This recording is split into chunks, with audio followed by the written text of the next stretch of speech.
Hamas نے امریکہ صدر کے غزہ پلان میں ترمیم کا مطالبہ کر دیا۔ فلسطین کی مزاحمتی تحریک حماس نے امریکہ صدر ڈونلڈ ٹرمپ کے غزہ سے متعلق 20 نکاتی امن منصوبے میں ترمیم کا مطالبہ کر دیا۔ حماس کی قیادت قریبی فلسطینی ذرائع نے غیر ملکی خبر ایجنسی سے گفتگو کرتے ہوئے ٹرمپ کے غزہ امن منصوبے میں غیر مسلح ہونے کی شک میں ترمیم کا مطالبہ کیا۔ غیر ملکی خبر ایجنسی کے مطابق حماس کے مذاکرات کارواں نے گزشتہ روز دوحہ میں ترک، مصری اور قطری حکام کے ساتھ بات چیت کی۔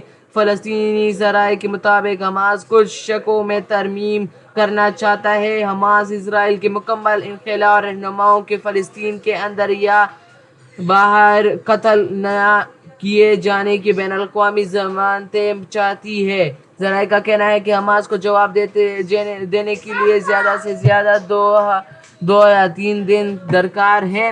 یاد رہے کہ امریکی صدر ڈونلڈ ٹرمپ نے غزہ کے لیے 20 نکاتی امن منصوبے پیش کیا تھا اور ساتھ ہی انہوں نے حماس کو دھمکی دی تھی کہ اگر انہوں نے ان امن منصوبے تسلیم نہ کیے تو پھر انہیں سنگین نتائج بھگتنا ہوں گے۔